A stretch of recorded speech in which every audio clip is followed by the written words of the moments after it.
Bonjour et bienvenue sur Marqueur, votre podcast 100% marketing durable, car je suis convaincue que le marketing durable, c'est le marqueur de la bonne santé des entreprises. Le marketing, c'est le cœur de l'entreprise avec la proposition de valeur, des produits ou services. Et gérer des projets marketing avec le cœur nous emmène plus loin dans la formulation d'une offre qui fait sens aussi bien pour vos clients que pour vos collaborateurs. Je m'appelle Diane Cantan et après plus de 20 ans en marketing et communication digitale, j'ai décidé de partager ces convictions en réalisant des épisodes en solo ou avec des invités où j'aborde les différents sujets de marketing durable, communication responsable, numérique responsable et plus largement des enjeux liés à la RSE. Alors, bonjour à tous. Aujourd'hui n'est pas coutume, ça fait un certain nombre d'épisodes que je réalise et pourtant on n'a pas encore parlé de comment on arrive à sensibiliser les équipes et les collaborateurs à la RSE. Donc c'est quand même normalement une des premières questions que l'on se pose quand on a envie de rentrer dans une démarche RSE, que ce soit après pour des déclinaisons au sein des services marketing, communication, produits, innovation, R&D, etc. Eh bien la base c'est quand même la partie sensibilisation RSE. Alors j'ai choisi une invitée particulière que j'ai rencontrée au Salon ProDurable de l'année dernière. J'ai suivi sa conférence et elle m'a embarquée comme toute la salle à mes côtés. J'en ai parlé d'ailleurs dans un épisode en septembre où je résumais quelques conférences suivies et j'ai osé aller la contacter en fin de conférence en lui disant voilà, j'anime un podcast et je serais ravie de pouvoir donner cette inspiration et cet engouement qu'on a ressenti pendant la conférence et d'avoir sur un petit moment de podcast faire revivre ça à mes auditeurs. Donc on va parler de sensibilisation RSE, on va parler évidemment de diversité, d'inclusion, de faire en sorte que au-delà d'une tendance et comment ça peut s'imprégner au maximum au sein de l'entreprise et que ça ne devienne pas du greenwashing avec juste des mots qu'on va mettre sur une jolie com quelque part mais que ça soit réellement intégré. Et puis, on parlera aussi de stéréotypes parce que, pareil, j'ai suivi un webinaire qui était en libre accès que vous pourrez suivre, vous inscrire sur les prochaines dates sur les biais cognitifs et comment le cerveau nous ment. Et là aussi, j'aurai quelques questions pour toi. Donc, bonjour Marion. Bonjour Diane. Ravie de Très honorée. Alors, maintenant que j'ai fait cette partie intro, l'idée, c'est plus que tu te présentes et que tu dises quel est ton parcours et qu'est-ce qui t'a amené à faire ce que tu fais aujourd'hui. Alors, je crois que le point de départ de ma vie, c'est que j'ai commencé à faire du théâtre quand j'étais en 4e et j'ai arrêté à un moment donné. Là, je suis en train de recommencer. Bref, je fais une école de commerce. À l'issue de mon école de commerce, je cherche du travail et là, je deviens responsable du développement commercial d'une entreprise qui vend du théâtre pour les entreprises. Théâtre pour les entreprises, c'est plutôt que de faire des grands discours, on va s'immerger dans l'entreprise, on va écrire des dialogues qui vont donner la réalité de la relation, du lien, pour, à travers un effet miroir, comprendre en fait les difficultés que les personnes vont rencontrer. Et donc là, en fait, pendant 11 ans, je rentre dans l'intimité d'un nombre incroyable d'entreprises, publiques, privées, services, production. Je travaille pour Caterpillar sur l'excellence opérationnelle. Je travaille pour l'Evian Resort sur l'accueil qualité 5 étoiles. Enfin voilà, donc je me fais une culture générale, RH et formation très forte à ce moment-là, sans en avoir complètement conscience. Et puis, au bout de 11 ans, je décide de reprendre mes études. Et là, à ce moment-là, je passe un master en ressources humaines. Et je deviens responsable de diversité et développement RH chez Engie, la filière électricité. Donc, autant vous dire qu'il n'y avait pas beaucoup de garçons. Et donc, dans mes missions notamment, j'avais la féminisation de la filière chantier. J'avais également la démultiplication de notre politique handicap. Enfin, voilà, donc j'y reste à peu près 3 ans et j'anime ces 3 années avec mon ancienne casquette de commercial. Donc la notion de fédérer, d'embarquer, c'était... Tu l'avais. C'était, je suis en RH, je dois vous donner envie si vous avez envie de monter dans mon bateau. C'est-à-dire qu'un directeur d'agence à qui vous allez dire, alors ce serait bien de prendre des filles en alternance, en reconversion pour qu'elles se forment sur ces métiers-là. S'il n'est pas initiateur du projet, à un moment donné, s'il n'a pas mis une brique dans le parcours de professionnalisation, il va vous dire c'est quoi ce truc ? Donc, du coup, c'est comment... Alors, je suis désolée du terme, c'est un peu un kidnapping de l'équipe en disant, si on participe dès le début, on a envie d'aller jusqu'au bout du projet. Donc, déjà, à ce moment-là, je commence à toucher ça du doigt. Et j'anime également... on avait un système de compagnonnage pour mettre en valeur nos ouvriers de chantier, avec des personnes qui ne parlent pas forcément le français, qui ne savent pas forcément très bien lire, très bien écrire. Et là, c'est pareil. Comment on anime 3 heures avec des gens dans une salle qui ont l'habitude d'être dehors tout le temps ? Et donc là, je commence à mettre en œuvre de façon intuitive la ludopédagogie, l'interactivité. Et c'est comme ça que les choses avancent. Et puis, au bout de 3 ans, c'est un grand groupe. Moi, mes 11 années précédentes, j'avais été très intrapreneur. Et donc, du coup, je décide que je ne veux plus de chef. Et je dis, je monte mon entreprise. Et sur le moment, je n'ai pas d'ailleurs vraiment conscience de ce que je vais faire, mais finalement, c'est la synthèse de toutes ces années précédentes, où du coup, Acteurs et compagnie, c'est un organisme de formation. Alors, à l'origine, ça ne devait pas être ça. C'était juste une entreprise qui faisait du séminaire, de l'animation de conférences. Et puis, en fait, ce sont mes clients qui sont venus me chercher en me disant, mais en fait, ce que vous faites dans une salle avec 400 personnes, vous pourriez venir le faire pour un groupe de... Allez, on me disait 8-10, et aujourd'hui, je vous dis, franchement, en formation, vous pouvez mettre 15 personnes dans une salle, parce que les gens qui sont en formation ou dans une sensibilisation, ils connaissent mieux leur métier que vous. Donc, à partir de là, moi, j'ai juste à faciliter. Alors oui, évidemment, il y a des incontournables qu'on va leur donner, mais on va arriver en complétant ce qu'ils ne savent pas, plutôt que de leur dire des trucs qu'ils savent déjà, en fait. Donc voilà, Acteurs et compagnie, ça a à peu près 8 ans, je sais jamais, ça va trop vite, je compte plus. Les années passent vite. C'est ça, aujourd'hui, c'est 5 permanents, une trentaine d'intervenants extérieurs, et du coup, dans ces intervenants, on va avoir des comédiens. Pour certains qui sont... Ça, c'est ton fil rouge depuis le début. Ouais, c'est ça, en fait. Mais c'est très drôle de se rendre compte que j'ai jamais eu de plan de carrière, que j'ai jamais eu de vision stratégique. J'ai toujours fait les choses au fur et à mesure où elles arrivaient, mais en regardant par-dessus mon épaule, j'ai l'impression que tout ça est d'une cohérence extrêmement forte. Donc voilà, et du coup, avec des comédiens, des auteurs, puisque l'origine d'Acteurs et compagnie, ça a été créé avec Jacques Chambon, qui est le personnage de Merlin dans Kaamelott, qui est un homme extraordinaire et qui écrit du théâtre d'entreprise de façon vraiment très... voilà, très juste, en tout cas très très juste. Et puis du coup, il y a d'autres auteurs qui ont rejoint l'aventure et voilà, je pourrais vous en parler des heures. Une série très sympa avec Kaamelott. Il y a quelques répliques clés. Je pense que ça a marqué plus d'une génération. Oui. C'est ça, c'est clair. Alors, si on en revient à l'entreprise et à tous les managers qui nous écoutent, ou tous les DG de boîte, peu importe leur taille, comment on arrive à mobiliser en fait les collaborateurs ? Quel est le premier point de départ ? Il est double pour moi. Le premier, c'est quand vous avez des gens dans une salle, d'abord, il faut leur donner envie de vous écouter, quel que soit le message. Donc déjà, il faut aller les interpeller, il faut aller les chercher sur... Ah oui, j'ai peut-être quelque chose à apprendre, donc ce qui va être dit va peut-être m'intéresser. Ou au contraire, je vais peut-être pas être d'accord, mais il faut qu'il se passe une forme d'émotion au démarrage. Donc, c'est ce qu'on appelle en pédagogie active la première action. Ça va être de poser une énigme, ça va être de faire un exercice un peu physique parfois. Enfin, je vous ramène sur des techniques des jeux cadres Tiagui ou des Jolt, qui sont des petits exercices courts pour venir interpeller. Et ensuite, derrière, de dire aux gens, mais en fait, vous faites déjà beaucoup de choses. Donc, je viens chercher, on est vraiment dans de l'ancrage pédagogique qui dit que si je dois apprendre quelque chose, il ne faut pas que ce soit éloigné de ce que je sais déjà. C'est les petites marches.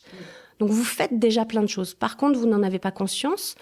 Et du coup, vous ne pouvez pas transmettre puisque vous n'avez pas conscience de ce que vous faites bien. Vous ne pouvez pas organiser, vous ne pouvez pas structurer. Donc, il y a une première étape de « Ok, qu'est-ce que vous faites déjà sur ce sujet-là ?»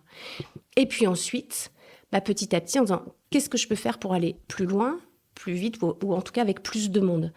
Donc ce point de démarrage de sensibilisation, il va se faire là en fait. Et donc là, tu commences avec les équipes du CODIR, tu commences avec les équipes RH. C'est quoi le démarrage ? Moi, j'aime qu'il y ait tout le monde.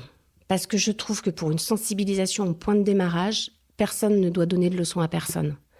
Donc si dans la même salle, vous avez le big boss et l'ouvrier de chantier, au même endroit, au même moment, c'est de dire on est inclusif. Le message, il n'est pas spécifique à alors vous, comme vous êtes les stratèges, puisque d'abord, il faut avoir une culture commune. Donc on commence par ça, notamment, on a une pièce qui s'appelle Mission Colibri, qui fait une trentaine de minutes, Quand on l'a écrite il y a 7 ans, en fait, on était hyper avant-gardiste et aujourd'hui, finalement, on commence à avoir énormément de demandes pour la jouer. On en a fait un one-man également. Et en fait, ce point de démarrage, c'est l'histoire d'une responsable de mission RSE développement durable qui traverse l'entreprise dans plein de services différents. Ce qui fait que les gens qui sont dans la salle, s'ils sont aux achats, ils se retrouvent. S'ils sont à la prod, ils se retrouvent. S'ils sont commerciaux, ils se retrouvent. S'ils sont DG, ils se retrouvent. S'ils sont actionnaires, ils se retrouvent. Et donc il y a toutes les parties prenantes internes ou légères externes. Exactement. Ouais. Et donc du coup, comme je me vois à travers cette pièce, je me dis, ah oui, donc je suis bien une partie prenante reconnue et possiblement acteur. J'ai bien un rôle à jouer dans cette partition. Et après la pièce, là, on rend la main à la salle. On va faire des sous-groupes. Alors après, il y a plein d'activités possibles, selon le livrable que l'entreprise souhaite. C'est-à-dire, elle me dit, bah voilà, moi, j'ai qu'1 heure. Je veux juste une petite prise de conscience de, OK, chacun peut être acteur. Ou je voudrais qu'en fait, chaque service reparte avec un début de feuille de route. Bah, en fonction de ça, on va mettre une action derrière. Petite insensibilisation, OK, j'ai ma place. Petit 2, OK, et comment est-ce que je fais ? Et comment est-ce que je fais avec les autres ? Donc, c'est vraiment... moi, je trouve beaucoup plus humaniste, parce que je suis humaniste, de dire le message, il est le même pour tout le monde. Après, les missions, la prise en main va être différente, mais en tout cas, le point de démarrage, on est tous ensemble. Et la RSE, c'est pas un service, c'est comment l'entreprise... finalement, va faire son métier autrement. Va pas faire un autre métier, elle va faire son métier autrement, en fait. C'est ça. Moi, c'est souvent ce que je dis aussi dans ma partie marketing, c'est de se dire, on apprend en école de commerce des cours de marketing. Il n'y a pas un module à côté qui s'appelle le module marketing responsable ou marketing durable ou RSE. Non, c'est dans chaque cours, dans chaque partie de marketing, dans chaque partie de mes cours de finance, dans chaque partie de mes cours de management, d'accompagnement RH, où je dois avoir cette intégration-là. Et dans l'entreprise, ça doit se retrouver. C'est pas d'un côté le service RSE ou qualité aussi que j'ai connu où on dit allez, ils gèrent ça de leur côté. Non, ils sont un fil rouge au sein de l'ensemble de l'entreprise, tous les départements, pour que chacun puisse s'imprégner de son job différemment. Pour moi, c'est exactement ça. Et d'ailleurs, on commence à avoir des demandes de formation où on nous dit est-ce que vous pourriez nous faire un module sur le management inclusif ? On dit ah tiens, on commence à rentrer sur une approche qui va être un peu différente. De toute façon, quoi qu'il arrive, moi, quelle que soit la commande que j'ai de mon client, il y a droit à un moment ou à un autre. Obligé. Il y a dans le fil rouge. Ouais. Là, j'ai fait... alors d'ailleurs, c'était intéressant parce que j'ai eu une journée sur management de la sécurité. Puis au fur et à mesure, on avançait. Puis je leur dis, mais sécurité, etc. Enfin, les conséquences, il y a le handicap. Le handicap, ça vous parle ? Ah non, allez, c'était pas dans mon programme, mais je vais le mettre. Je vais le caser. Et on s'est fait en 25-30 minutes. Alors, hyper ludopédagogique aussi. On est reparti sur les personnes célèbres en situation de handicap, visibles, invisibles, etc. Et à la fin, c'était assez intéressant, où il y a quelqu'un qui est venu me voir en me disant « Mais en fait, vous avez donné de la perspective à la sécurité. » Parce que c'est ça l'enjeu. Ce qu'il n'y avait pas, c'était de donner du sens. En fait, on détache les choses et du coup, moi, je trouve que la pensée systémique, elle a un truc hyper intéressant, c'est-à-dire que c'est cette pensée où on rayonne, en fait. Alors, c'est compliqué, je parle beaucoup avec mes mains, les gens ne le voient pas. J'étais exactement en train de penser en me disant flûte, il aurait fallu que je te filme en même temps. Mais voilà, c'est une pensée en étoile et c'est ça qui te donne de la perspective et qui crée le lien. Parce qu'en fait, finalement, quel que soit le sujet sur lequel on intervient, diversité, handicap, RSE, management, communication, le seul vrai sujet, au fond, c'est comment je suis avec l'autre, comment je suis à l'autre, comment on travaille ensemble. Parce qu'une fois qu'on a réglé ce problème-là, le reste, c'est anecdotique, c'est de la technique. Mais le vrai et unique sujet du manager, c'est comment est-ce que je fais en sorte que la personne que j'ai en face de moi, mon collaborateur, je vais l'aider à améliorer sa performance individuelle au profit de la performance collective. C'est le seul sujet. Le reste, c'est de la technique. Comment je fais un feedback, comment je communique. Mais du coup, quelle est mon intention ? Et c'est travailler l'intention et sortir un peu de la technique. Alors, je ne suis pas en train de dire que seules les soft skills sont importantes, parce qu'effectivement, je pense qu'il y a eu une dérive à un moment donné. C'est bien le maillage des deux, mais c'est peut-être l'engagement du corps, en fait. Du corps et du mouvement. Et je crois que c'est ça qu'on apporte avec Acteurs et compagnie. On remet du mouvement là où il y en avait peut-être plus, là où on n'ose pas demander. Et c'est ça qui a fait aussi des générations de sauveurs. Oh là là, il a l'air en difficulté, je lui demande pas s'il a besoin d'aide, mais je vais le faire à sa place. Et donc du coup, c'est le triangle de Karpman, sauveur, victime, bourreau. Et du coup, à la fin, je m'énerve, je m'agace. À quel moment j'ai pas juste dit à la personne, Est-ce que je peux t'aider? De quoi tu as besoin? De quoi tu as besoin pour faire correctement ton travail. Alors là, on en revient un peu au principe aussi clé de motivation. Et je sais que ça, c'est un point important que tu abordes. Est-ce que tu peux Oui. en parler? Alors, en fait, je suis une fan absolue de la théorie de l'autodétermination de Richard Ryan et Edward Deci. Je vous invite à aller lire leurs écrits parce que c'est simple. Mais c'est comme les idées les plus simples, c'est extrêmement profond, en fait. L'idée, c'est de dire qu'on ne peut pas motiver individuellement chaque personne. Vous réunissez les personnes, il faudrait que les gens s'engagent sur la RSE, le développement durable. Vous ne pouvez pas les motiver individuellement. Par contre, vous allez pouvoir créer les conditions qui vont favoriser leur motivation. Et pour ça, vous devez créer des conditions qui vont développer 3 sentiments particuliers. Et j'ai bien dit sentiments. C'est le sentiment de compétence, c'est-à-dire que la personne se dit « Ok, j'ai les moyens, j'ai les ressources, j'ai le temps ». Le sentiment d'appartenance, donc là, effectivement, on est dans cette notion de collectif. Et le sentiment d'autonomie, c'est-à-dire que je peux décider, j'ai une marge de manœuvre, et c'est dans cette marge de manœuvre que je peux avancer, en sachant que pour certaines personnes, la marge de manœuvre, pour elles, ça va juste être est-ce que je choisis le crayon rouge ou le crayon vert pour écrire, comme on était à l'école, et puis pour d'autres, c'est je t'ai donné une mission, on se revoit dans un mois. Mais la façon dont vous avez proposé le projet fait que chacun va pouvoir définir la marge de manœuvre avec laquelle il est à l'aise. Et se sentir impliqué derrière. Et du coup, en fait, se dire, j'ai quand même mon rôle à jouer, même si c'est un petit rôle dans la démarche RSE. C'est ça. J'ai quand même un rôle à jouer pour faire changer les choses au sein de la boîte. Si j'ai le sentiment d'avoir pu décider quelque chose, à ce moment-là, je m'engage. Et c'est pour ça que cette théorie de l'autodétermination, pour moi, elle est fondamentale. Quand vous organisez un événement, un séminaire, une réunion, etc., vos actions, elles doivent absolument répondre au moins à un des 3 sentiments. Est-ce que ça va nourrir chez les personnes auprès de qui je m'adresse ce sentiment d'autonomie, ce sentiment de compétence et ou ce sentiment d'appartenance? Et puis parfois, il y a des actions qui permettent de remplir les 3. Et notamment l'action, le retour de feedback, qu'il soit positif ou négatif. D'ailleurs, je n'aime pas cette notion de positif ou négatif. C'est un feedback constructif. De façon générale. Je dis exactement la même chose généralement. Moi, je suis propice à la critique, parce que pour moi, elle est soit positive, soit constructive. Mais pour ça, il faut qu'elle soit bien amenée. Et quand elle est bien amenée, c'est de dire, OK, là, hier, il s'est passé un truc, donc on est sur les faits. Derrière, voilà, du coup, pourquoi je t'en parle? Parce que ça a un impact sur, etc. Et ensuite, derrière, c'était bien. Donc, est-ce que tu as suffisamment conscience de ce que tu as fait pour pouvoir le refaire? Ou c'était un peu compliqué, qu'est-ce que tu pourrais faire pour que ça se passe autrement? Et est-ce que moi, je peux t'aider quelque part? Et en fait, il ne se passe plus du tout la même chose. Et quand on parle de sécurité chantier, mais c'est la même chose. Dans quelle mesure est-ce que je ne joue pas le père de famille à engueuler tout le monde parce que tu n'as pas porté tes EPI, ton casque ou tes gants? C'est à un moment donné, OK, moi, je veux juste pas appeler ta femme ce soir ou ton mari pour lui dire qu'il te manque un bras parce que t'as pas respecté une consigne de sécurité. Que tu la respectes ou pas, en fait, je m'en fous. Ce que je veux, c'est je prends soin de toi parce que je prends soin de moi, en fait. Et c'est une pensée, pour moi, durable. C'est une façon de penser, je pense, en fait, tout simplement. Oui, qui est aussi dans la démarche un peu d'empathie ou de communication positive. Oui, alors hier... Et on n'apprend pas suffisamment ça aux enfants aussi, de comment on communique ensemble. Et du coup, ça se ressent en entreprise. Oui, alors je pense que les enfants, ils ont quand même ça. Alors voilà, après, il y a différentes pensées philosophiques qui peuvent ne pas être d'accord. Et peut-être que tes auditeurs sont pas d'accord avec moi, mais c'est OK, en fait, qui m'écrivent. Je veux bien en discuter, moi j'adore ça. C'est là où justement on continue à avancer, parce que je n'ai absolument pas raison. Et puis avoir raison tout seul, ça n'a aucun intérêt. Mais du coup, c'est de se dire à quel moment j'ai commencé à m'empêcher. Parce qu'en fait, l'enfant, il est super libre. Regardez, quand vous êtes dans une salle de formation et que vous dites on va faire des jeux de rôle et des mises en situation, ah non, jamais de la vie. Sauf que, excusez-moi, mais je connais aucun enfant qui, dans une cour de récréation, ne l'a pas fait.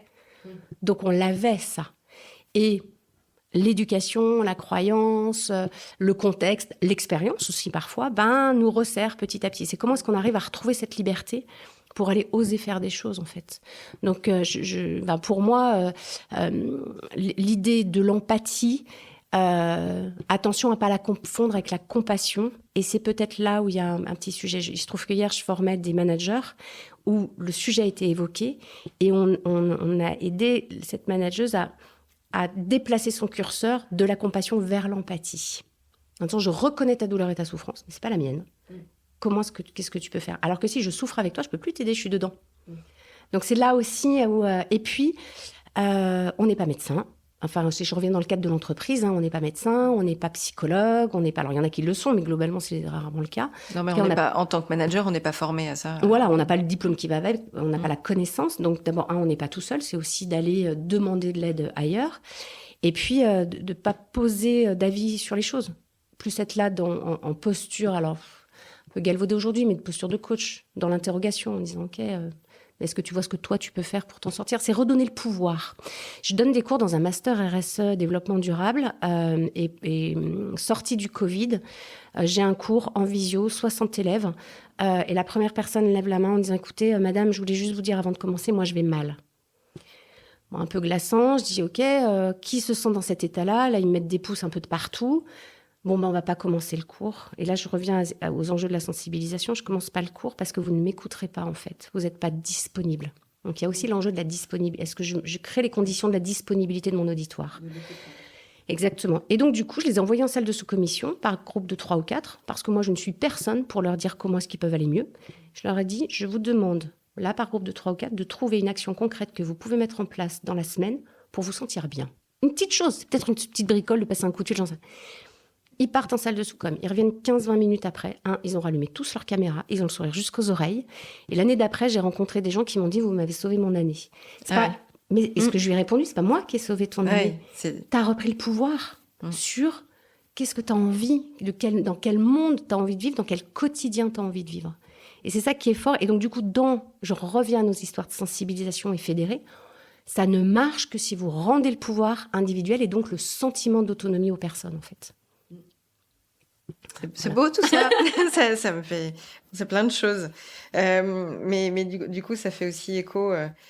quand tu évoquais tout à l'heure la partie inclusion ou diversité, souvent ces mots sont galvaudés en entreprise, c'est de se dire je les mets dans le même sac, alors c'est quoi la différence entre l'un et l'autre, et comment réussir à faire comprendre aux équipes, parce que généralement les RH maîtrisent, mais après les autres équipes dans l'entreprise, enfin maîtrisent ou maîtrisent pas d'ailleurs, mais peut-être. En tout cas, ont un parti pris. C'est peut-être ça aussi. Ouais, c'est peut-être ce côté-là. Et voilà, est-ce que tu peux nous en parler? Eh ben alors, moi, j'adore ta question parce qu'en fait, la première chose que je fais, quelle que soit la formation, on redéfinit toujours le terme. Sensibilisation, sécurité, c'est quoi?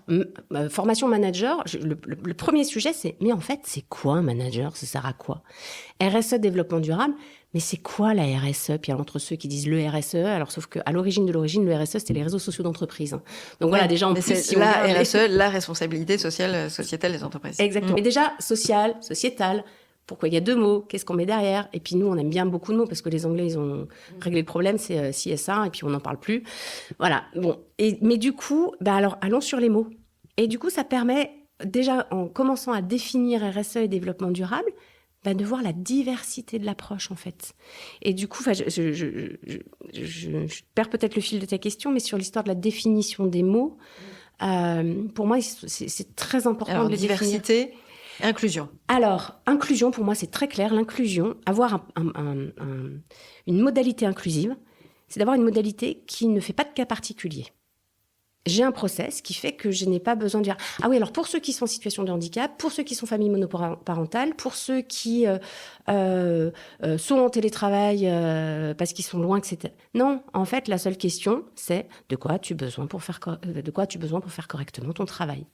Et si c'est, comme je suis monoparentale et que j'ai des enfants 1 fois par semaine, en fait, et d'ailleurs, elle n'a même pas besoin de me le dire, le pourquoi, mais c'est dire, moi, il y a 2 jours par semaine, est-ce que je peux être en horaire flexible, arriver plus tôt, plus tard? C'est, il y a 2 jours par semaine, le matin, c'est compliqué pour moi, je voudrais décaler parce qu'en fait, la personne, elle est dialysée. Vous voyez, comme cette question-là, en fait, elle ouvre à tout. Donc, l'inclusion, c'est ne pas avoir Ne pas faire de différence. Non. Ça ne veut pas dire ne pas la prendre en compte, parce qu'en fait, on est tous différents. Mais c'est d'avoir cette attitude de OK, en fait, c'est ouvert. Je me rabâche, mais c'est vraiment seul toi sais de quoi tu as besoin. Donc, on en revient. Après, ça ne veut pas dire que je vais dire oui à tout. Je reste le manager, ou je reste l'encadrant, je reste le RH. Mais on va étudier les possibilités, en fait. Et sur la notion de diversité... quelque chose de divers, de différent, mais en fait, on est tous différents. Et quand on me demande des formations managers, en me disant, ah oui, alors il y a des styles de managers. Non, en fait, on s'en fout. Il y a autant de managers que de personnes.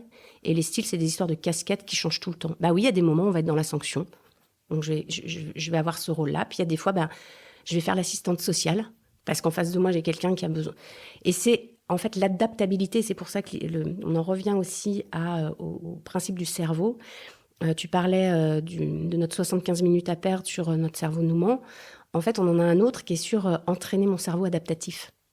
Comment j'entraîne mon cerveau à accueillir la différence comme, je ne vais pas dire une opportunité, j'avais un peu tendance à dire ça, mais en tout cas comme quelque chose qui est OK, en fait. C'est juste une adaptation permanente. Et je crois que moi, ça fait intrinsèquement partie de mon ADN parce que mes années de théâtre, en fait, ma formation initiale en théâtre, c'est du théâtre de rue et c'est de l'improvisation.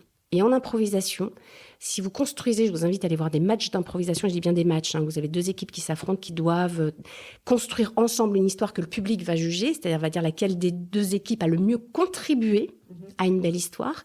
Il y a des règles extrêmement précises. L'impro, en fait, c'est pas un truc qu'on fait au hasard.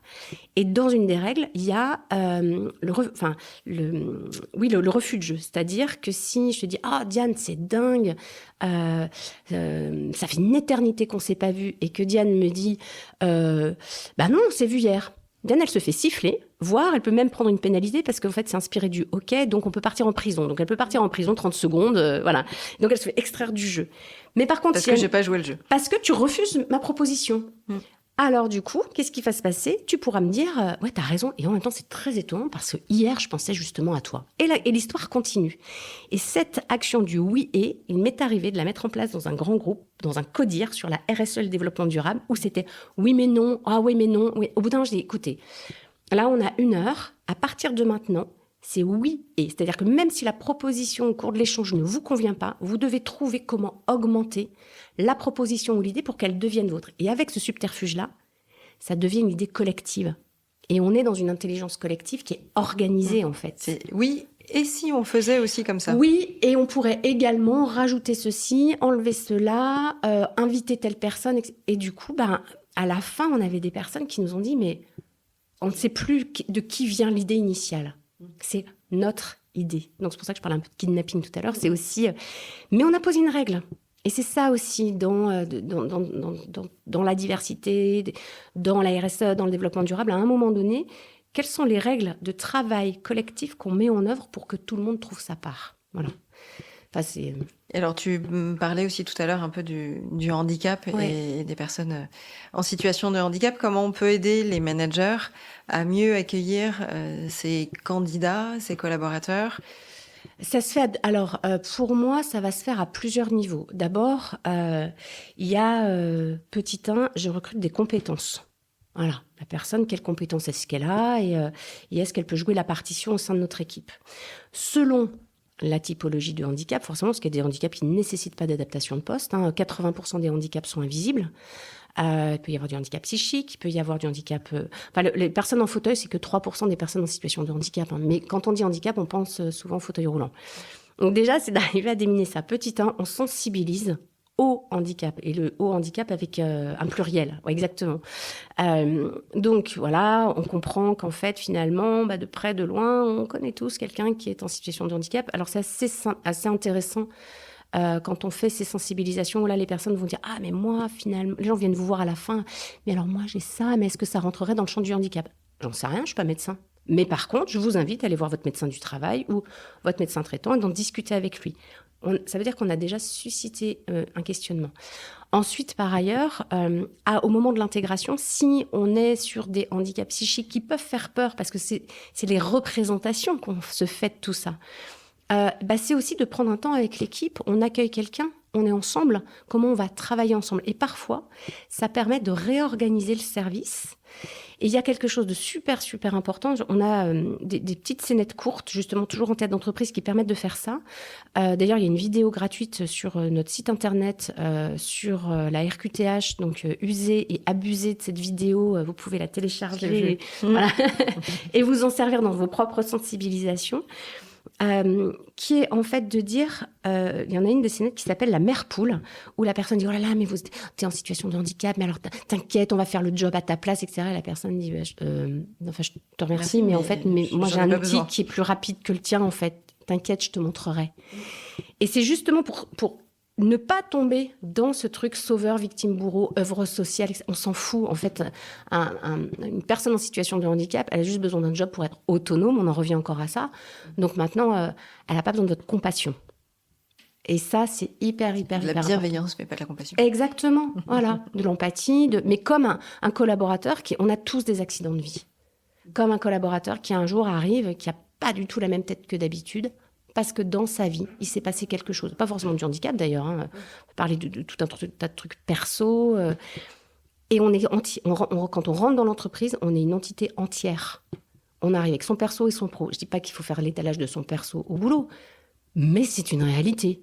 Donc, s'il n'y a pas... On passe pas mal d'heures si on fait pas avec ses collègues. C'est ça. Et s'il n'y a pas ce lien de communication et d'échange, et une fois de plus, ce que je suis en train de dire, je dis pas qu'il faut raconter sa vie, mais c'est l'attention portée à l'autre. Et on n'oublie pas que prendre soin de l'autre, c'est prendre soin de soi, parce que peut-être que demain, c'est vous, en fait. Et quand on parle de diversité, peut-être que demain, c'est vous, la personne diverse. C'est vous, la personne qui aurait quelque chose de différent et qui aurait besoin d'avoir une entreprise bienveillante. Mais pour ça, il faut accueillir la vulnérabilité, en fait. Qu'est-ce que je fais de la vulnérabilité ? Hier, j'ai discuté avec une amie. Elle a eu une directrice forte personnalité, etc., qui empêche l'expression de la vulnérabilité de son équipe. Parce qu'elle-même, elle est parfaite, entre guillemets. Il faut être fort. Eh ben, faut être fort. Donc là, on retombe sur l'histoire des drivers, pour pas développer, mais du coup, c'est comment moi, je suis un manager dans l'exemplarité, en fait. Comment moi aussi, je peux dire, OK, mais moi aussi, il y a des fois, c'est difficile. Je ne suis pas en train de vous dire, plaignez-moi.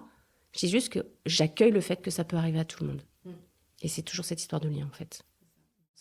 Et là, ça fait aussi écho à une conférence one-man show que tu connais peut-être sur les disques en couleur, qui s'appelle La Com en couleur, qui se joue à Montparnasse, là, à Paris, les mercredis, que j'ai vu en janvier. Et c'est vrai que c'est hilarant, avec plein de stéréotypes clés que l'on peut retrouver au travail.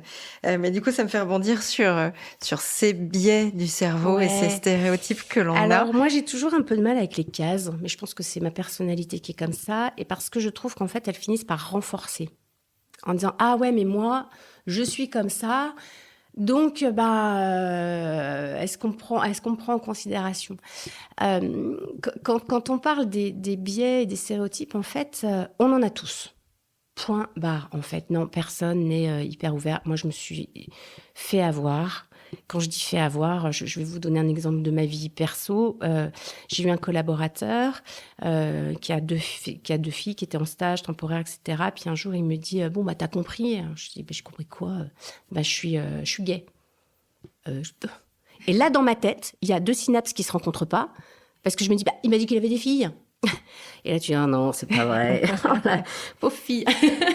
Mais voilà, c'est ça que je veux vous dire. C'est-à-dire qu'on en a tous. Et une fois qu'on a échangé, je me dis, je suis stupide. Et non, on arrête de se blâmer. Notre cerveau fonctionne comme ça, en fait. Il a justement besoin, pour s'économiser, de mettre dans des cases. Et c'est ça, en fait, les préjugés et les stéréotypes. C'est, je rentre la personne dans une boîte. Les Français sont comme ça, les femmes sont comme ça, les hommes sont comme ça, les jeunes sont comme ça, etc. Tout l'enjeu, c'est d'être suffisamment en réflexion pour ressortir la personne qu'on a mis dans la boîte en disant, OK, non, en fait, c'est pas ça le sujet. Le vrai sujet, ça va être quelle compétence elle a et comment est-ce qu'on va pouvoir travailler ensemble. Comment tu le mets au service de la RSE, là, justement, ça va être comment tu mets les biais et les préjugés au service de la RSE. Alors, si on est sur la partie plus RH, diversité, etc., ça va être de former les RH à minimiser l'effet du biais et donc avoir conscience de ça. Et pour ça, dans ta sensibilisation, tu vas les piéger, en fait, forcément, pour leur montrer que ils en ont. Ils sont tombés dans le panneau. Oui, parce que des gens qui font la RH depuis ils sont tout petits, qui sont biberonnés, ils ont fait le bachelor, le master, ils ont tout fait toute leur carrière. Non, mais moi, c'est bon, je maîtrise. Et puis, en fait, C'est l'histoire de Roméo et Juliette, c'est-à-dire il y a un appartement, on a Roméo et Juliette qui sont par terre, il y a de l'eau autour, ils sont morts, la porte est fermée, voilà, que s'est-il passé? Bon, on va vous la faire en rapide, mais je vous ai dit Roméo et Juliette, il y a des chances que vous ayez imaginé un homme, une femme, un couple, Shakespeare. On a parlé de enlacé au sol. C'est ça, un peu tragédie. Voilà, Roméo et Juliette, en fait, c'est deux poissons. Mais je suis venue chercher chez vous une référence collective, et à partir de cette référence, quelque part, je vous manipule, en fait. Donc, ou c'est moi qui vous manipule, ou c'est votre cerveau qui vous manipule, parce qu'il va aller chercher dans les boîtes qu'il connaît. Et donc, notamment en RH, quand on fait du recrutement, il y a un truc qui est terrible qui s'appelle le biais de confirmation, c'est-à-dire que quand la personne ouvre la porte ou le CV que vous avez vu, vous vous êtes fait un avis malgré vous. J'aime pas, suspicion, pas suspicion. Et malgré vous, toutes les questions que vous allez lui poser seront là pour confirmer votre première impression. C'est triste, mais c'est vrai. Donc, si j'ai bien préparé, et là, l'enjeu, en fait, c'est la préparation en amont, si j'ai bien préparé les compétences, les aptitudes, les savoir-être, les savoir-faire que je veux, à ce moment-là, mon questionnement sera moins biaisé. J'ai dit moins, j'ai pas dit non biaisé. Pas complètement, mais ça n'arrive pas. On est toujours biaisé par nos expériences et autres. Donc, voilà, ces histoires de préjugés de représentation. On a un exercice que j'adore, qu'on a fait encore hier, parce que c'est vrai que sur la diversité, je ne sais pas s'il y a des effets de mode, ce qu'on disait tout à l'heure un peu en aparté. On nous demande beaucoup en ce moment un petit module qu'on a monté qui dure 2 heures, où il y a 2 comédiens et il y a beaucoup d'interactivité. Ce sont des petites scénettes courtes qui racontent une histoire. Mais on commence par un premier exercice où on a un homme, une femme, qui sont ce comédien et cette comédienne, et on pose des questions à la salle. Et on dit, d'après vous, lequel des deux a un diplôme en marketing international ? Frédéric, donc le garçon, Ingrid, la fille, enfin ça peut être Séverine et Frédéric aussi d'ailleurs, les deux, aucun des deux. Et les gens se positionnent, on les fait même bouger, donc quand je vous disais on met notre corps en mouvement, etc. Et puis on donne plusieurs questions, lequel des deux aime cuisiner, lequel des deux a des enfants, etc. Et puis, hier d'ailleurs c'était drôle, j'entends quelqu'un qui me dit mais c'est vraiment des questions à la con, je dis oui, on est d'accord, bien sûr, on est complètement d'accord. Et au bout d'un moment, commence à arriver mais en fait je sais pas, c'est intéressant. Et en fait, à la fin de cet exercice, on me dit, mais comment vous avez fait pour deviner? Parce qu'il y en a qui disent, j'ai tout juste. T'as fait comment? Le physique, l'âge, le sourire, la façon de parler. Donc, tous vos biais, en fait, qui, en plus, viennent s'incruster sur les 25 critères de non-discrimination. Parce que c'est mon code, c'est ma référence, et j'ai coché les cases. Et apprenez à dire, je ne sais pas, parce qu'elle est là, la clé. En fait, j'en sais rien. Donc, dans l'approche, il n'existe que 2 types de questions. On arrête questions ouvertes, questions fermées. Ça, c'est de la grammaire. C'est dans les cours de français. Ou en market dans les études qualitatives, quantitatives. Oui, voilà, pour faire un sondage où on veut du chiffre et du quantitatif. Il y a, normalement, dans la relation, c'est une question de clarification ou une question de confirmation. La question de clarification, c'est « Ok, c'est pas clair pour moi, je voudrais comprendre ». Là, tu choisis un CV d'un homme parce que tu dis que l'équipe est masculine et que ce sera plus facile pour son intégration. On est dans la discrimination, on est d'accord. Vous êtes témoin de ça. La question à poser, c'est... En fait, est-ce que tu peux m'expliquer? Parce que je ne comprends pas, en fait, le raisonnement. Je suis pas dans le jugement, j'oblige l'autre, en fait, à aller au bout de son raisonnement. Et la question de confirmation, c'est effectivement, si j'ai bien compris, c'est blablabla. Si j'ai bien compris, en fait, tu fais une discrimination, là. Et ces 2 modalités pour rentrer dans l'échange quand on est sur des sujets tendus, ou autres d'ailleurs, elles libèrent tout. Il n'y a pas de jugement, en fait. Je voudrais comprendre. Est-ce que tu peux m'expliquer, en fait? Et là, on est dans le dialogue. Et tant qu'il y a... Ce qu'on dit la communication positive ou non violente, c'est connect before correct. Donc, je crée le lien, l'échange, ok? Et là, on va pouvoir peut-être commencer chacun à bouger dans nos représentations. Donc, sur ces sujets de préjugés, de biais de diversité, l'enjeu, c'est le dialogue. C'est l'échange. Et c'est surtout pas de dire oui, mais c'est de la dénonciation, d'aller de dire quand même, quand on voit des agissements, je sais pas, quelle est ton intention? T'es peut-être pas obligé d'aller dénoncer, mais de dire voilà, j'étais témoin d'un truc, je suis un peu embêtée. Dans une situation comme celle-là, comment est-ce que je peux réagir? Comment je devrais réagir? Et là, en fait, vous en remettez aussi à l'échange, à la relation. Ah bon, mais c'est important, pas important. Bah là, on peut peut-être y retourner ensemble si tu veux. On peut peut-être aller interpeller ce manager pour discuter avec lui. C'est ne jamais rompre le dialogue et ne jamais penser les choses de façon définitive parce qu'on évolue tous. Je veux dire, je vais prendre le thème de l'IVG, qui est récent. Il y a des personnes qui ont changé d'avis. Oui. Et il y a eu sur France Inter, il y a 2-3 jours, là, un matin, où ils avaient interrogé 4 femmes qui ont voté pour, effectivement, le changement de la loi, enfin, le changement de la Constitution, pour le coup, et dont certaines qui, au départ, étaient contre. Et bien, c'est ça, la vie. La vie, c'est d'accepter de se laisser surprendre et de se dire, OK, en fait, je ne voyais pas les choses comme ça. Et sur la question de la diversité, souvent, on m'a dit, ah ouais, mais moi, je voyais pas les choses comme ça. J'ai dit, mais regarde-les comme ça. C'est se mettre à la place d'eux, en fait. C'est d'interroger un homme qui vous dit, moi, j'ai eu cette conversation-là à l'époque où j'étais chez Engie, d'un contrôleur de gestion qui me dit, oui, mais enfin, moi, mes filles, elles ont toujours été libres de choisir leurs études. J'en ai une qui est assistante maternelle et l'autre qui fait des études d'infirmière. Et je lui dis, non, mais j'ai pas de problème avec ça, du moment que c'est un choix.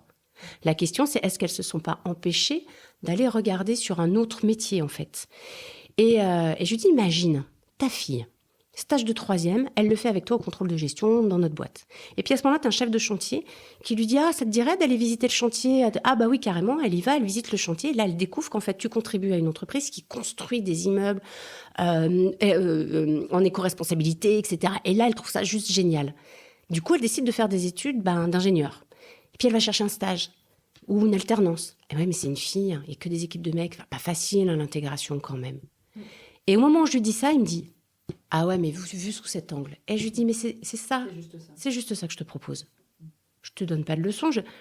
Bouge, regarde autrement, accepte d'avoir une autre orientation sur les choses, en fait. Voilà. C'est pas toujours évident. Hein. C'est vrai qu'en tant que maman de fille en plus. Ouais. Et moi, j'ai que des garçons. Oui, c'est vrai. moi, je suis plutôt dans l'optique de leur dire, vous aurez le droit de faire le métier que vous voudrez faire. C'est de pas se mettre de frein. Et après, c'est vrai qu'aux jeunes, où je donne les cours, c'est de pouvoir se dire, vous faites là en ce moment des études qui vont vous permettre d'arrêter à 22, 23, 24, 25 ans, mais c'est pas pour l'ensemble de votre carrière. T'en es la preuve évidente. On peut reprendre sa carrière à n'importe quel moment.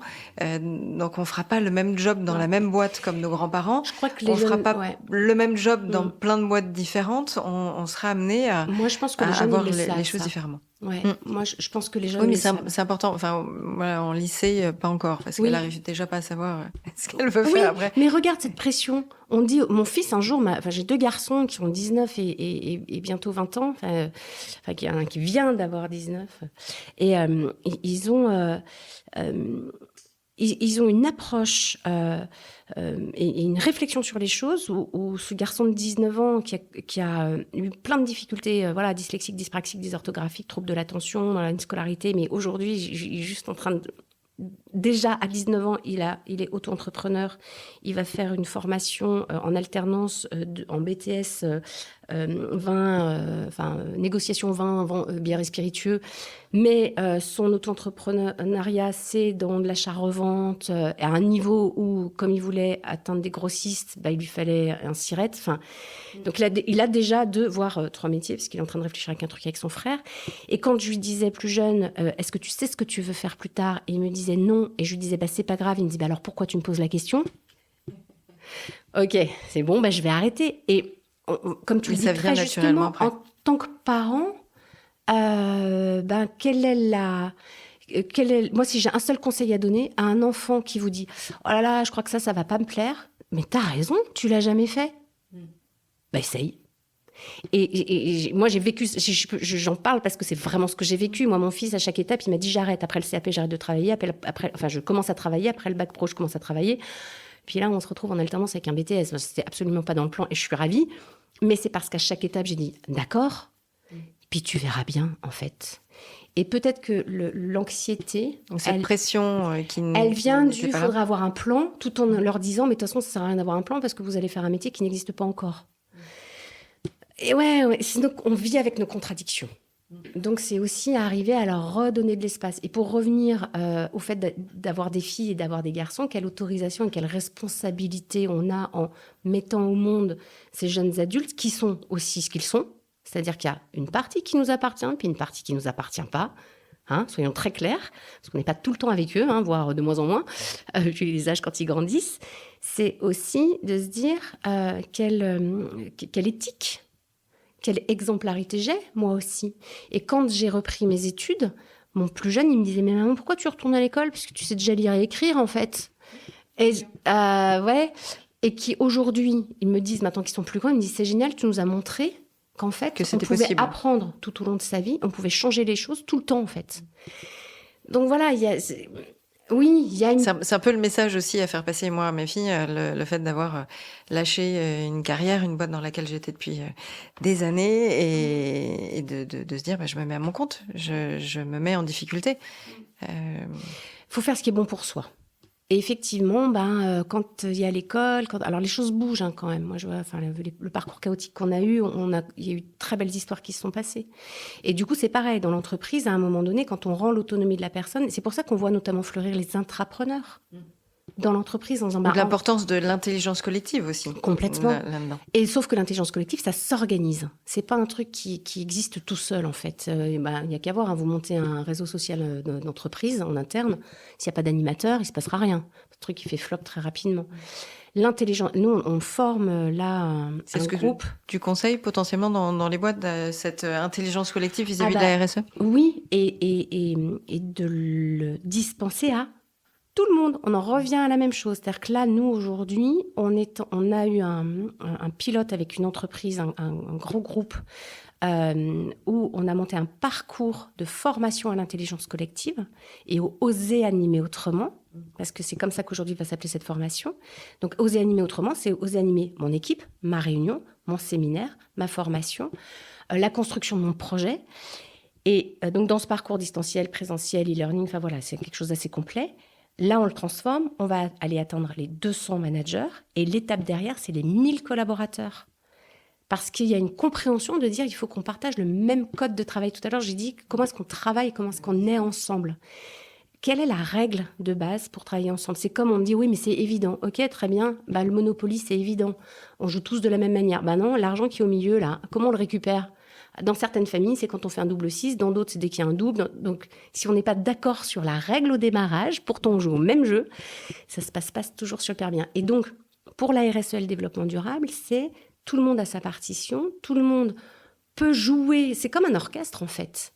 Mais on est quand même en train de lire la même partition, même si tous les instruments ont leur place, en fait. Chaque instrument a sa valeur ajoutée, à sa musicalité, et qui apporte Alors c'est marrant parce que l'analogie je l'avais encore jamais faite, mais elle a même sa temporalité. Si on regarde les achats et qu'on parle d'achat responsable, l'achat en ESAT et en EA, c'est pas nouveau, Et souvent ce que je dis attendez, les achats, vous avez une longueur d'avance normalement sur le sujet, parce que vous avez déjà à un moment donné tellement intégré que vous n'avez même pas réfléchi au fait que c'était de la RSE. Alors oui, parce qu'il y a des enjeux économiques, il y a donc c'est d'aller ou des obligations réglementaires qui imposent aussi dans les boîtes. Oui, mais sur ce sujet-là. Oui, mais après, dans la façon d'acheter, ok, il y a l'obligation réglementaire, mais comment je vais y répondre ? Parce que là, pour le coup, il y a plein de manières d'y répondre. À l'époque toujours pour revenir chez Engie, nous, on faisait faire notre petite série en électricité dans un ESAT parce qu'on l'aurait fait faire dans une entreprise lambda, ça nous aurait coûté très cher parce que la petite série, c'est de l'adaptation, etc. Ça a été une rencontre. C'était pas de la charité. C'était vraiment c'est un besoin qu'on avait et l'ESAT a pu répondre à ce besoin-là. Et donc, du coup, c'est un partenariat. Ça veut dire que le jour où on a un client qui nous demande un truc un peu spécial, on se dit « Ah ouais, mais on sait qu'on a la ressource, puisqu'on a le fournisseur. » Et donc, du coup, on va le voir et on construit ensemble et on se développe ensemble. Et c'est là où l'enjeu des parties prenantes, qui est de grandir ensemble, de s'apporter mutuellement, d'innover. Et c'est de la co-construction, en fait. C'est pour ça qu'on retrouve cette intelligence collective qui va sortir de l'entreprise stricto sensus, en fait. Que de belles notions à aborder. Est-ce qu'il y a d'autres choses que tu aimerais aborder avant que je passe à ma séquence questions marqueurs ? Qu'est-ce que je voudrais... Non, osez, en fait, soyez... moi, j'ai juste envie de dire, soyez le professionnel que vous avez envie d'être. Et que, comme tu le disais, moi, c'est au RH que j'ai en cours aussi, en master, à qui je dis, mais soyez le RH que vous avez envie d'être, pas celui qu'on vous demande d'être. Alors, c'est des fois pas facile. Et je leur dis, c'est ça super sera pas dur. Facile. C'est super dur, mais ayez toujours ça en tête. Toujours ça en tête. Et osez des petites choses. Puis de temps en temps, on va vous dire, ah, mais c'est bien ton truc, je peux voir, je peux faire. Et vous allez... En fait, vous devenez passeur.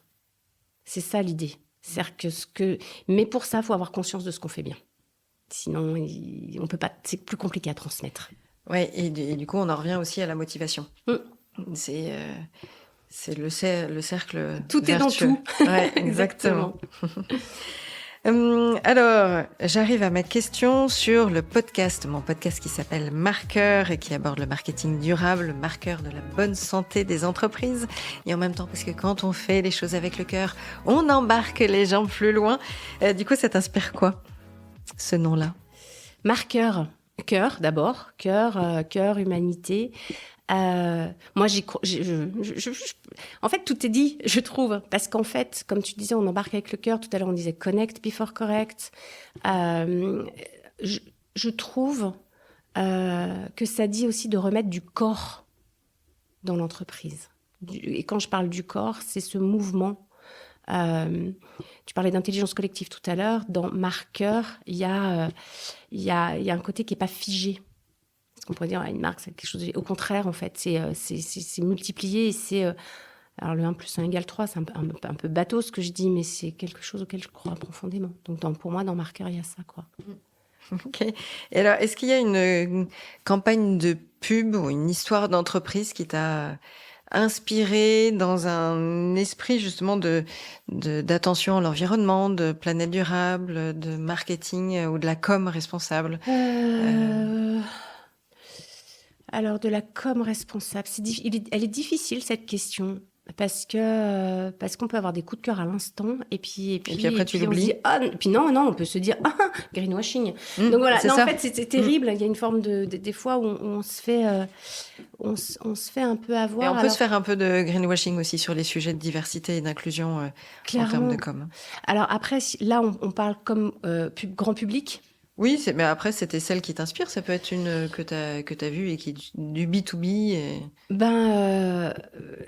En fait, et peut-être que c'est un énorme greenwashing, et tant pis, hein, mais moi, les pubs interminables d'Intermarché, je les aime bien. Moi, elles me racontent une histoire. Parce qu'elles font appel à l'émotion. Ouais, elles me font rêver, elles me déclenchent un sourire. J'ai pas le sentiment qu'elles me donnent une leçon non plus. Donc, on rentre dans une intimité. Après, en même temps, ça a marché parce que j'allais dire, ça pourrait être une autre marque. Ben non, la preuve en est, je l'ai retenue. Donc, non, les communicants sont très, très bons. Et il se trouve que, de loin, c'est une entreprise qui me semble être éthique. Ils ont leur propre bateau, etc. Alors, c'est bon, tu vas recevoir plein de messages qui vont dire « Ah, c'est pas vrai, etc. » Donc, attention, je ne connais pas l'histoire de l'entreprise. Mais voilà, vu de loin, vu de l'extérieur. Après, moi, j'ai presque un coup de cœur, j'ai envie de te dire, pour une marque et une entreprise qui s'appelle Steph, les transports logistiques. Ce qui est intéressant, c'est qu'ils font pas de pub. On envoie souvent des camions. Exactement, vous les voyez sur toute la France, etc. Où là, je trouve que c'est une entreprise qui incarne vraiment son humanité. Je forme des gens chez eux depuis 6 ans en management. Là, on va faire une journée pour les alternants où le thème de la journée, c'est RSE et développement durable. Ça veut dire Pour les alternants. Pour les alternants, en fait, il y a vraiment un enjeu de dire, OK, est-ce qu'on comprend les enjeux? Et donc, du coup, quelque part derrière, dans cette marque employeur, comment est-ce qu'elle est intégrée à tout ça? Il y a... on est sur quelque chose qui a été compris chez eux, qui dit tout le monde doit avoir accès à la même information, à la même donnée. Et en plus, dans les mises en situation qu'on vit avec eux, il y a une humanité chez ces managers que je trouve très chouette. Donc, j'ai presque envie de donner mon petit coup de cœur entreprise parce que c'est une... D'ailleurs, oui, si, vous pouvez les suivre sur le réseau, sur LinkedIn. Ils postent régulièrement des choses et on voit... L'évolution. Mais c'est surtout qu'on voit que c'est fait avec cœur, en fait. Ouais, moi, c'est ce que je ressens quand je vois leur post LinkedIn de témoignages, de choses diverses, où on voit bien que c'est la com qui doit le faire, je pense. mais il y a une touche d'authenticité et qui, à C'est ma importante. connaissance, n'est pas feinte. Voilà, je mets bien, mais à ma connaissance, n'est pas feinte. Ok, Voilà. merci. Et alors maintenant, si on arrive aux éco-gestes, est-ce que tu as un éco-geste que tu as envie de partager, que tu conseilles à tes enfants, ou alors que ce sont carrément tes garçons qui sont sensibles à un point et qui disent non maman, tiens regarde ce qu'on pourrait faire. Alors, en éco-geste, mes garçons sont très malins parce qu'en fait, rentabilité, durabilité, une entreprise, ça doit être rentable et durable. Quand je disais qu'ils font de l'achat-revente, quand ils vendent une paire de chaussures, eh ben, ils scotchent la paire de chaussures et ils remettent pas un carton autour. C'est bête, mais en fait, il n'y a pas d'emballage. Il faut en sortir. Ah oui. Bah oui, l'emballage, ça coûte cher. Le plus simple possible. Ça coûte cher, c'est lourd. Et donc, en fait, c'est aussi à un moment donné de retrouver ça. Après, moi, à titre perso, voilà, j'ai une petite maison, donc j'ai un compost. Je suis très hybride dans mes moyens de déplacement, c'est-à-dire que j'ai un vélo électrique. Alors, ou électrique, bah oui, mais en attendant, je traverserai pas tout Lyon s'il était musculaire. Donc, ouais, j'assume. Ça peut être du métro. Là, on est à Paris aujourd'hui, c'était du train. J'ai également une voiture parce qu'il y a des endroits où c'est pas possible autrement. Donc il y a ça, il y a sur notamment, tu as vu sur ProDurable le jeu des 35, on a besoin, on essaye dans la mesure du papier, la mesure du possible qu'il n'y ait pas de papier. On va utiliser du brouillon, et en fait tout le monde est ravi. Autant les temps ont changé. Il y a quelques temps en arrière, on vous aurait dit ah ouais mais ça fait pas propre, pas classe machin. Aujourd'hui, c'est limite à l'inverse. Bah ouais, mais d'ailleurs, je me demande si c'est pas suite à une réflexion qu'on s'est dit ah bah oui, on va peut-être arrêter d'acheter nos petits blocs papier, on va prendre du brouillon. Je pense que on a dû avoir à un moment donné des retours nous disant ça se fait pas, c'est pas juste quoi. Donc c'est comme le réflexe en séminaire des bouteilles d'eau en plastique, c'est de penser un peu différemment. Bah c'est ça, et puis de s'organiser. En fait, c'est ça aussi. Il y a quand même derrière une organisation. Au début, c'est de l'accompagnement du changement. Il y a ces 3 étapes. Moi, c'est un modèle que j'aime beaucoup qui s'appelle le modèle de Bridges, d'ailleurs, qui peut clairement s'appliquer à la RSE, au développement durable. Vous annoncez un changement. D'abord, c'est la fin du passé. Il y a des choses que je ne ferai plus. C'est vraiment, il y a une perte. Et quand vous accueillez ça, accueillir la perte, ça paraît tout bête, hein, mais quand Boehringer a décidé justement qu'il n'y aurait plus de bouteilles d'eau, plus de gobelets, plus de verres en plastique, etc., qu'ils ont tout enlevé dans les bureaux, donc ils ont fait des tasses au nom des personnes, qu'ils ont des tasses pour les invités, etc. Oui, il y a des gens qui vous disent « mais ça va pas la tête, quoi ». C'est la fin du passé. Donc, accueillir la perte, oui, ça va être fini. Ensuite, il y a ce qu'on appelle la zone neutre. La zone neutre, c'est une zone où on a bien compris que ça allait changer, mais pas facile. Donc, quand on est sur des gros changements, l'enjeu, c'est de fêter toutes les petites victoires. C'est aussi une période pendant laquelle on forme, on informe. Et ensuite seulement, vous êtes dans le nouveau départ. Et votre enjeu, c'est d'embarquer, alors on n'embarquera jamais tout le monde, hein, mais d'embarquer 95% des personnes vers ce nouveau départ. Si par-dessus cette courbe qui descend, en fait, hein, c'est pas une hyperbole, c'est la courbe du deuil aussi, hein, dans exactement, le même esprit sur la conduite du changement. C'est au niveau de la zone neutre, de la fin du passé, c'est le déni, c'est la colère, c'est la frustration. À l'endroit de cette zone neutre, en fait, vous en sortez au moment où vous êtes dans l'acceptation. Acceptation, c'est prendre acte que ça ne reviendra pas en arrière. Et donc là, et c'est exactement ça. On peut les superposer, c'est hyper intéressant. Mais c'est surtout de faire comprendre que tout changement, quel qu'il soit, si pour vous, il a l'air simple et facile, pour l'autre, il peut être très douloureux. Et on va aller sur des basiques. Hein. Regardez le bazar que ça a été quand, dans certaines entreprises, ils sont passés du ticket restaurant papier au ticket restaurant carte. C'est un changement. Ne surtout pas nier. Ou minimiser. Minimiser, exactement. C'est plus juste minimiser, tu as raison. Ne pas minimiser que le changement, pour plein de gens, ça nécessite un effort. Et le cerveau, en effet, il doit construire un nouveau schéma neuronal parce qu'il va devoir faire autrement. Donc, ça demande bien de l'énergie, donc c'est bien physique. Et que notre cerveau, il aime bien le statu quo. Donc, à un moment donné, est-ce que mon bénéfice va être supérieur à ma perte ? Il faut l'aider, l'accompagner. Exactement. On jalonne, on donne des étapes, on accompagne, on est présent, en fait. De quoi tu as besoin pour y arriver ? On revient toujours à la puis il y en a certains qui vont aller plus vite et d'autres, il va falloir les accompagner davantage. Tout le monde n'avance pas à la même vitesse. Et donc après, alors si on continue dans les apports, c'est la matrice des alliés, les opposants, les alliés, les déchirés. Et les fameux réfractaires qui, de toute façon, les opposants. Souvent oui, et le réfractaire, derrière, l'enjeu, c'est de faire attention à ne pas lui accorder trop de temps, parce que dans une journée, vous avez 100%. Si vous accordez 50% à vos réfractaires, qui sont en réalité une minorité, mais c'est ce que vous entendez, vous allez oublier ceux qui sont sur les bords et qui étaient prêts à y aller, mais vous vous en occupez pas. Et puis on s'épuise aussi. On s'épuise. Et le risque aussi, moi je trouve que c'est très important quand on parle des alliés. Attention aux alliés, il faut vraiment qu'il y ait un climat de confiance suffisamment fort pour que les alliés osent vous dire « attention, là ça a été trop vite ». Si vos alliés sont trop convaincus à la cause, ils vont pas vous permettre de dire « on est en train d'oublier des gens ». Donc vraiment, c'est prendre soin de tout le monde. Et là, c'est pour ça que dans les actions de sensibilisation à la diversité ou à la RSE, le système, quand vous avez, je disais, vous mettez 300 personnes dans une salle. J'ai fait une conférence avec 500 chefs d'entreprise. On a fonctionné pareil. Vous vous mettez par groupe de 4 ou 5. Je vous demande de réfléchir à telle chose. Excusez-moi de l'expression, mais la grande gueule, vous l'entendez plus. Elle est noyée. Puis les autres, en sous-groupe, on ose plus facilement dire « oh, t'exagères un peu quand même ». Et il y a une régulation, donc on revient à notre histoire d'intelligence collective qui est organisée. Et j'avais travaillé pour la SNCF. C'était un séminaire RSE et développement durable où effectivement il y a beaucoup de cheminots, il y a des parties prenantes fortes. Et le directeur du service était venu me voir en me disant « c'est incroyable, on n'a pas entendu les grandes gueules et on a entendu la voix de gens qu'on n'entend jamais ». Parce que quand vous interrogez, vous dites dans votre groupe, qu'est-ce qui s'est dit ? Et la personne, elle peut prendre la parole parce qu'elle ne dit pas « je ». Oui, elle dit c'est notre groupe. On a dit. Et là, elle arrive à s'exposer. Donc, c'est vraiment un enjeu sur ces sujets-là de changement, d'arriver à donner la voix à tout le monde, en fait. Oui, dans les deux sens. Ouais. C'est beau, c'est limite, j'ai envie de terminer là-dessus. Enfin, si, il manque la petite dernière question. Si tu penses à un invité que je pourrais convier à un futur épisode. Alors, moi, je pense à quelqu'un que j'adore, mais que je ne connais pas personnellement. Donc, s'il m'entend, je veux bien déjeuner avec lui. C'est Charles Pépin, qui est un philosophe qu'on peut entendre effectivement sur France Inter, qui a différents podcasts, etc., qui écrit des livres magique. Il se trouve qu'il a, moi, changé ma vie au sens où mon fils de 17 ans, le premier livre, et je vous jure que c'est vrai, c'est pas du storytelling, le premier livre qu'il a ouvert et qu'il a lu, c'est La vertu de l'échec, ou Les vertus de l'échec, je crois, de Charles Pépin, qu'il a réconcilié, en fait, avec justement ses difficultés.